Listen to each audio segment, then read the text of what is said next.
Hey, welcome to the Big Me Kickoff. I am Kevin Noon. It is December 30th. We are closing in on the upcoming Rose Bowl. I'm sitting in my hotel room here in LA, overlooking light traffic and rain once again. It has been a rainy weekend or rainy week here in Southern California, a place that I grew up, spent 16 years of my life, didn't see this much rain really much ever in the whole time that I lived here. But lo and behold, I come out here and it rains.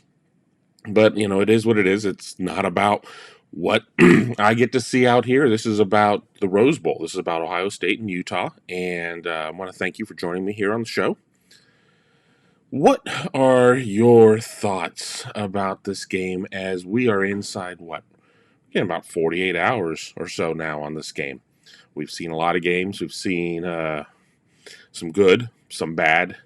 Teams have had to deal with opt-outs. Teams have had to deal with just not playing what it is that we're used to seeing. What does that mean for Ohio State with its 4 opt-outs this year? Obviously, we know that the departures of Chris Olave and Garrett Wilson are not optimal. But if there's a position where Ohio State seems to be able to have a ridiculous amount of depth, it's always been wide receiver under Brian Hartline with what they've had. But over the last couple years, it's been Chris Olave, Garrett Wilson, and then Jackson Smith-Njigba as the third guy. Now he kind of goes in, and even though he's going to stay at the H, he's kind of your number one. We saw, the Nebraska game? He had 15 receptions there.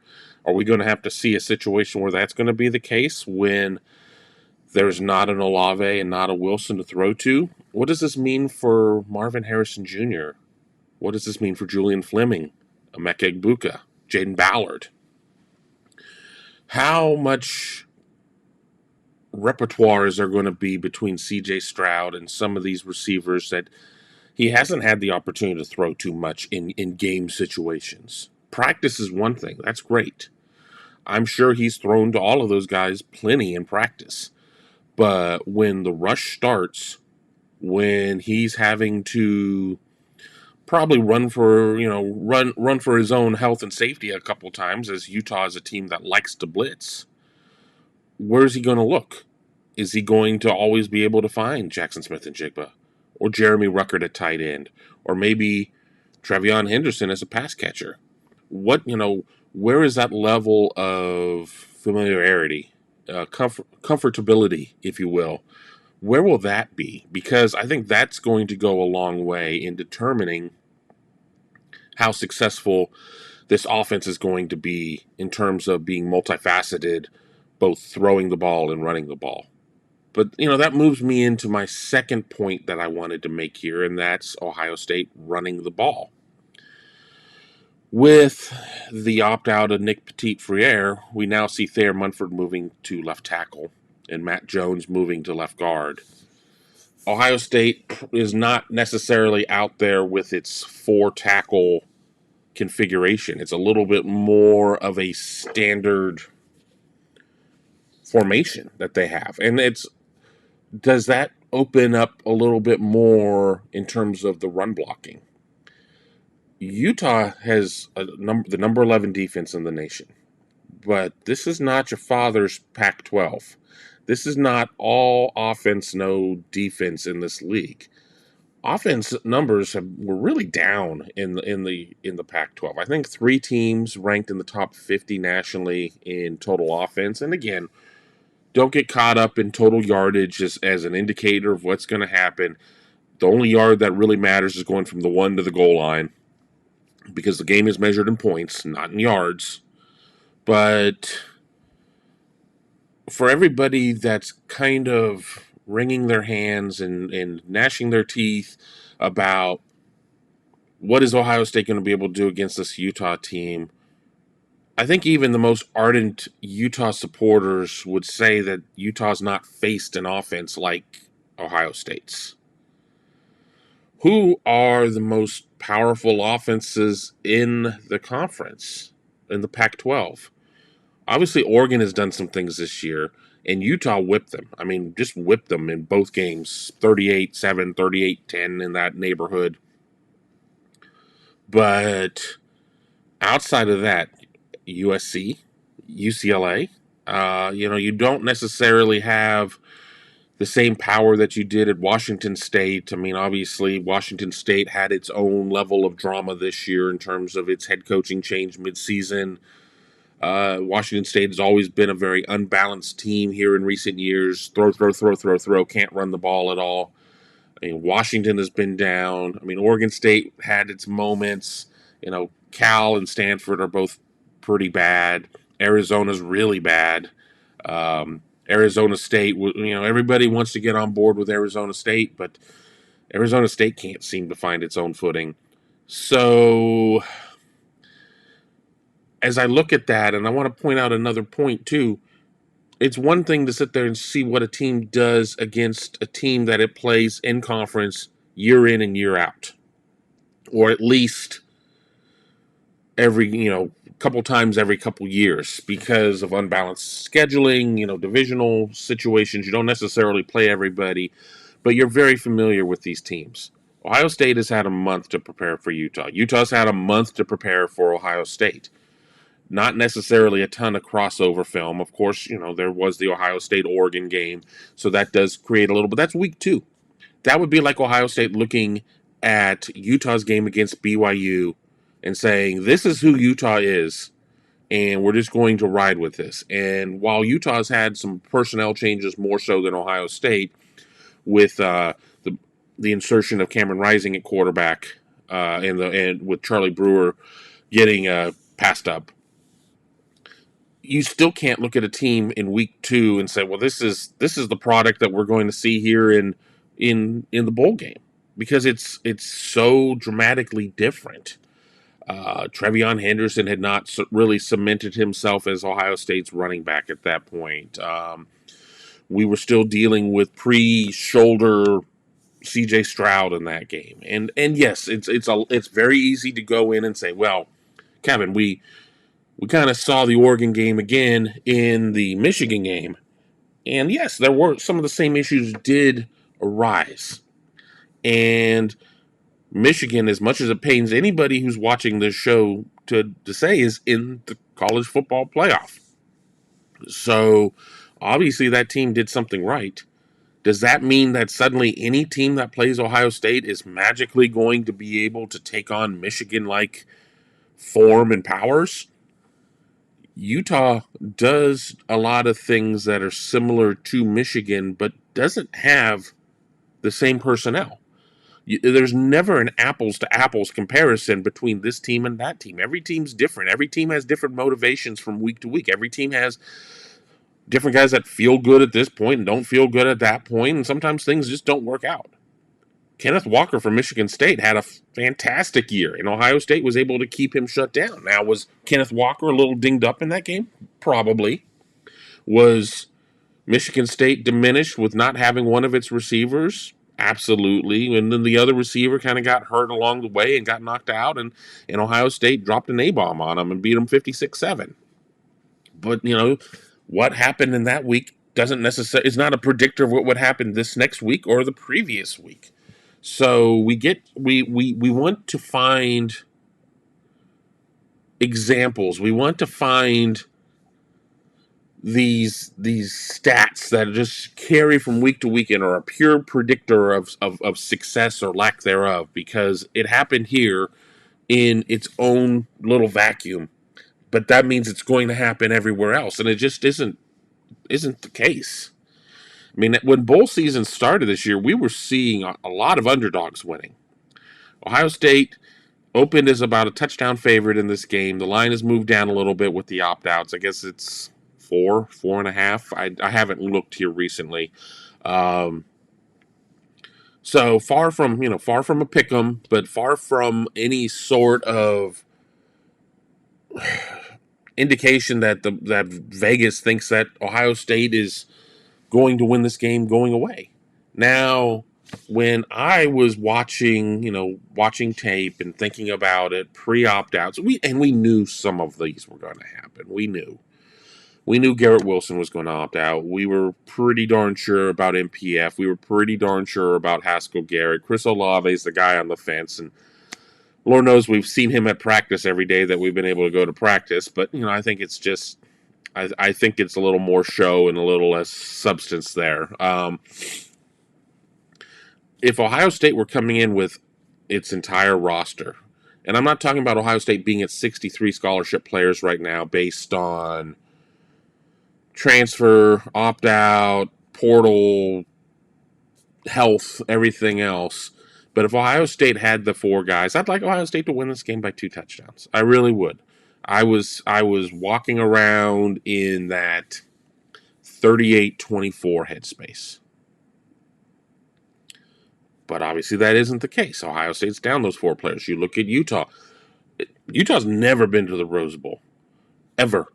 This is their first shot. They're going to have all the motivation in the world. They have guys that are going to go to the NFL, but are coming to play this game because they weren't in the college football playoff championship game last year. They haven't played in a couple of CFP semifinals. This is not an opportunity that they've had. So to them, the potential reward, be it the experience of playing in the game, the potential of winning the game, everything else far outweighs the risk to them. And that's not saying that on the other side that Ohio State's players are less committed to the cause, but especially for the receivers with first round grades, more than likely, that's a lot of money to put there. And then there's the insurance policy. The insurance policy is nice to talk about. Good luck collecting on it in certain instances, and this loss of value, or however the insurance is put together, is just a mere fraction of what you could get with that higher NFL draft slot. So it's going to be interesting to see a motivated Utah team going against a much more talented Ohio State team. Is motivation with players that are probably not quite as from 1 to 60, from 1 to 60, that are not quite as highly regarded. Is that going to be the determining factor, or is it going to be the other way of, Ohio State, stars matter and talent wins games? But if they're not all there, if they're not really that excited about this, absolutely. It's about execution. It's not about what you can run. It's not about how high you can jump. It's not about what kind of circus catch you can make or get a guy down to the ground. If you're not fully in, you're going to get beat.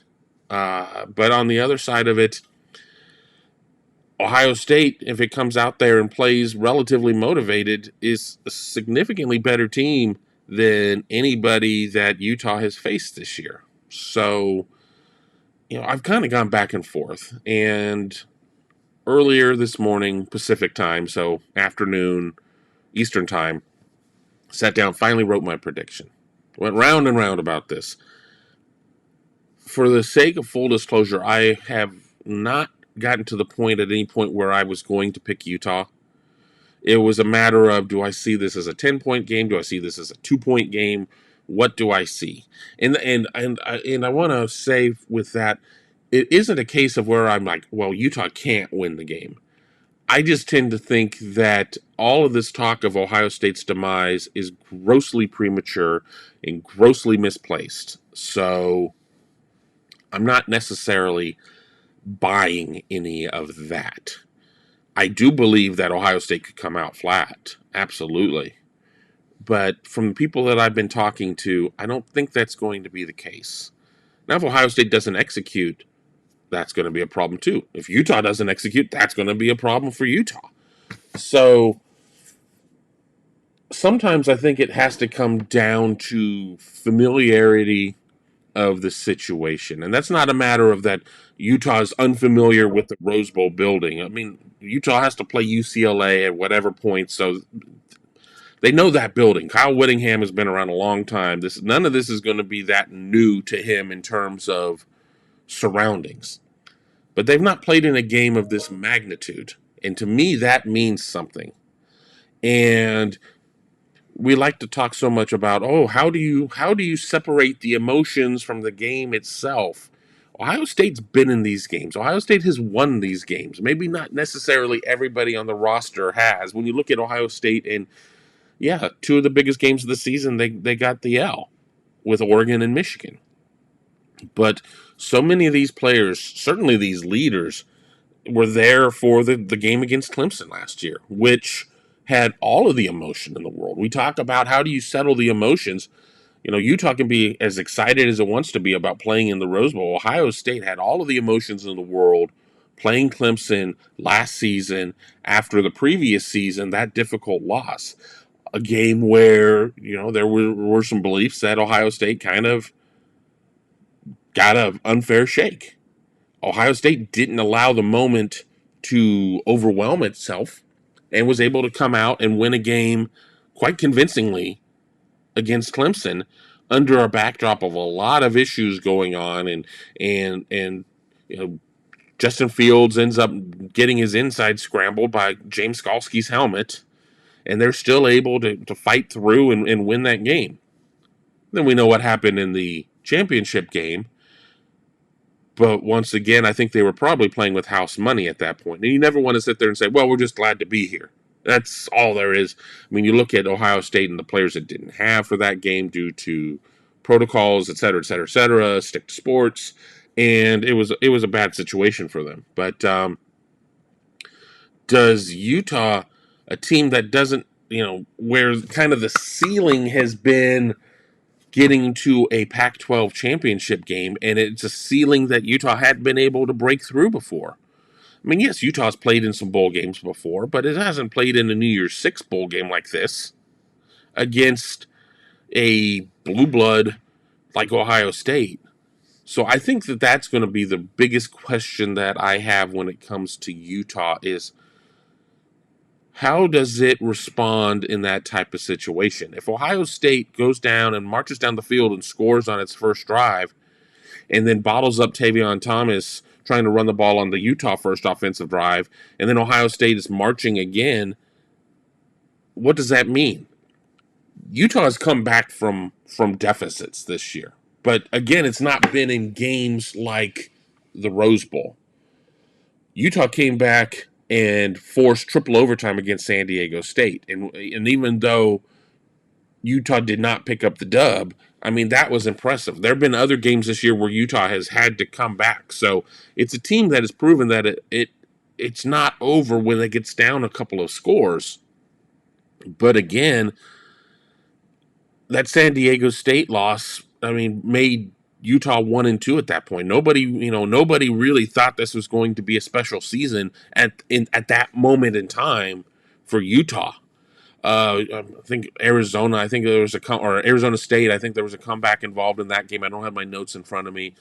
At that point, we're starting to see a team that is starting to round into shape with Cameron Rising in at quarterback. That's starting to round into shape with Thomas as the runner, rounding into shape with Devin Lloyd putting the opening statement on his All-American type season. But once again, it's easier to play fast and loose at the point when the expectations aren't necessarily there. But Utah's kind of a darling right now with people saying, well, if there's a major upset looming in the New Year's Six bowl games, Ohio State's in trouble. If Utah starts buying into those press clippings and gets punched in the mouth by Ohio State, a team that desperately wants to show its toughness after being called out, how does Utah respond at that point?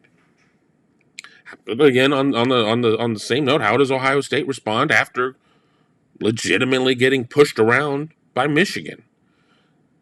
Ohio State's had a month to sit there and think about that one, lick its wounds, go back and watch that tape. Ohio State certainly is aware that Utah's going to try and out-tough them. And if Utah's capable of doing that, I mean, we could be in for an ugly game. So I don't know. I've turned in my prediction, which isn't going to run until closer to game time. So I'm going to, who I'm picking. I haven't settled on the score, or at least I'm not going to share the score here. You're going to have to keep it tuned in to Buckeye Scoop for that. But, I like TreVeyon Henderson to have a big game on offense. I think that Ohio State is going to find a way to utilize him not only as a runner, but also as a pass catcher. Somebody who is going to be a little bit of a safety outlet for CJ Stroud. I think Ohio State's line play is going to be much better on the offensive line. I'm a little concerned about what Ohio State's defensive line is going to be able to do, just with some thinness in terms of numbers there, especially on the interior line. I'm expecting to see a couple wrinkles in terms of what the linebacker play looks like. I think that could be good. I think Ohio State's really going to force Utah to go up top and beat them. And everybody's going to say, well, Kevin, that's, Michigan ran all over Ohio State despite, this belief that Ohio State wasn't going to let Hassan Haskins beat them. Yeah, and Ohio State was a little thinner at linebacker at that point than it is now. And we know, we haven't seen Cody Simon. He's been shut down for the year, reported, I guess, shoulder surgery, or at least an injury. I don't know if he's gone under the knife. But I do like Ohio State in this game to be able to slow down that run. And that's because you want to talk about a motivated Utah team. How much more motivation did Michigan have? Hadn't beaten Ohio State in 7 years. I mean, it'd been a minute since Michigan won that game. A trip to the Big Ten championship game on the line. A trip to the college football playoff on the line.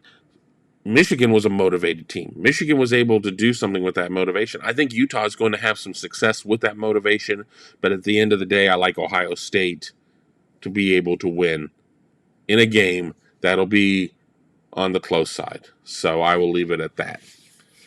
But I don't know. I'm really interested in all this. I'm interested in hearing your thoughts. I'll follow up with a Big Me kickoff on the other end of the game. I'm heading to San Antonio after the game to go help out Mark Givler with coverage of the All-American game on the recruiting side of things. But I'll record a Big Me with post thoughts, and hopefully they're happy thoughts and not more of a eulogy of the season. But I want to thank you for taking some time joining me here on the Big Me Kickoff. I'm your host, Kevin Noon. We will see the Rose Bowl here in a couple of days. Can't wait, and hopefully the sun comes out. It's a little bit drier, so we can see those beautiful mountains in the third quarter. I'll talk to you later.